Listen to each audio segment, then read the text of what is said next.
Hey, I'm Jay Thomas, and it's time for an update at the swap shop with Russ. We're going to talk about a really cool car right behind me, a little Mustang, and as well get an update on some of the Blazers that he's got in the shop. Russ, how's it going? Hey, good. Good to see you. Thanks a lot. Okay, so we got something special over here. Yeah. We haven't talked about this car before, but this is a little, what, 80 watt Fox Body? 89. Yeah. It's and to the eye, you wouldn't think it's anything.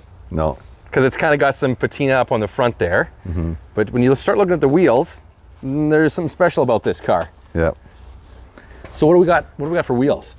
Those wheels are 18-inch 10 holes, so it's a stock appearing wheel, but we had them remade in 10 inches wide with 18-inch diameter in the back and 18 by 9 in the front.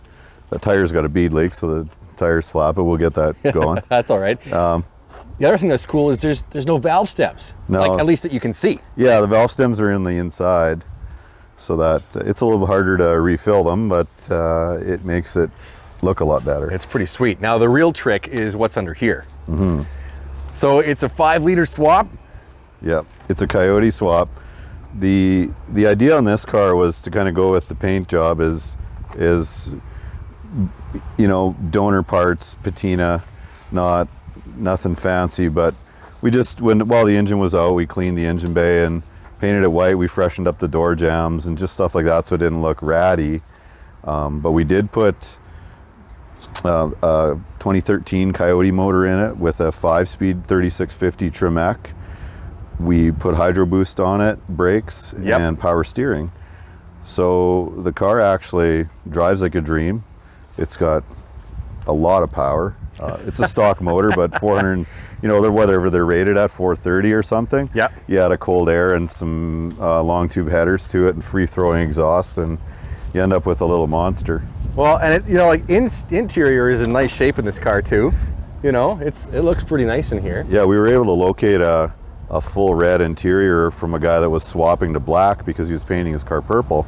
So okay, obviously the red seats, red interior wouldn't go with the purple, so we just kind of refreshed it all, and man, the seats cleaned up really nice. Well, and like we said before, everything around here is white and red, so yeah, I guess, right? it works good, but it's beautiful. That's awesome. Very cool. Okay, this thing was on 8th Street recently, making its way through Facebook, and you guys did some videos with that, and yeah, got a lot of attention. It did. Those wheels, I had a lot of guys wanting, you know, messaging me about the wheels, and if we could build a set for them. It was pretty cool. That's awesome. Okay, we got to go back into the shop because the couple other trucks that we've been working on, we got Tyson down here scrubbing away. This guy is just about ready, right? Yeah, so Lorraine's 75 Blazer is getting, I think, Tyson, you're on 320 right now? Yep. Yeah. So this is the final sand. You can see the guide coat that he uses so from 220 to 320. Yep. Every time in between he coats it with guide coat, so that when he sands it, we're making sure that we're getting all the low spots and getting everything covered. Cool. And not missing any scratches. So we're thinking paint when? Well, depends on Andrew. Andrew Ferris is gonna graciously accepted the paint job duties, so we're hoping to do it this weekend or next week during the week. And I know you posted on social media too recently that you got a kind of a cool paint scheme with this, right? Yeah. Like it's white, but yeah, it's the 1975 Indianapolis Pace truck colors. It's a scheme that I stole, I guess, or copies from Square Body Syndicate. A lot of guys will follow Square Body Syndicate if they're into old GM trucks, and they did a slammed version of that in a truck. But they had a few renderings on their Instagram page of Blazers and a 4x4, and I screenshot that and showed it to the guys, and they're like, man, that's sick. So every guy I showed it to was pumped about it, and then I had to sell it to Lorraine, of course, the owner of the vehicle. What did she think? Well, at first she was a little bit, well, I don't know, I don't really like blue. But she came around, and now she's pretty excited about it. After every single guy basically said she was crazy if she didn't like it. So speaking of blue, what's the update on this little guy? Well, we're getting closer. Jason has had the Rad Sport in and had a lot of the we're just kind of finalizing connections and tees, and there's a lot to putting an updated engine in an older truck. No kidding. So, well, I see some of the accessories are going on now, right? Still waiting for the intake to come on. That'll come right away. We're probably going to abandon this water pump and the crank pulley and go with all the new Holley stuff, so that our accessories are all further in, and everything's brand new. It's getting electric fans? Yeah, we went with the original stock setup. Where is it? Well, here's the Radin fans. Unfortunately, they're just out at the second. But just stick it in there so you can see how it mounts.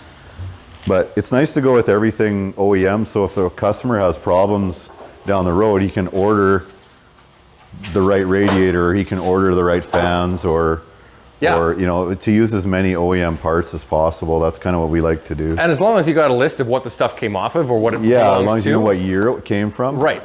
Yeah. So it doesn't make it so hard. Yeah. So there you go. I mean, a massive aluminum radiator and 2 big fans that are OEM stuff. It'll never overheat. Yeah. That's a guarantee. Well, but then you also, with your accessories on the front, like you said, you don't have to worry about spacing or for a fan or any of that stuff, right? So, and these will, if that doesn't cool this truck, nothing will, right? No, that's correct, That's cool. Awesome. Awesome, yeah. I mean, stuff's coming along here. This is not going to be in the shop for much longer, really. No, we should be firing it next week, I would imagine, unless our accessory stuff doesn't come in.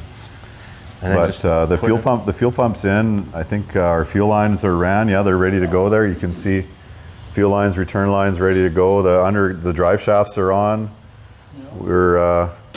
We've got our linkage, our 4x4 linkage done. Our cables came in today for throttle and shift linkage. Cool. So we're close on it. Awesome. Awesome stuff. Well, that'll be it for this week. Again, follow us, subscribe, and like this video, and we'll check out with Russ what's going on at the swap shop next time around. Catch you next time.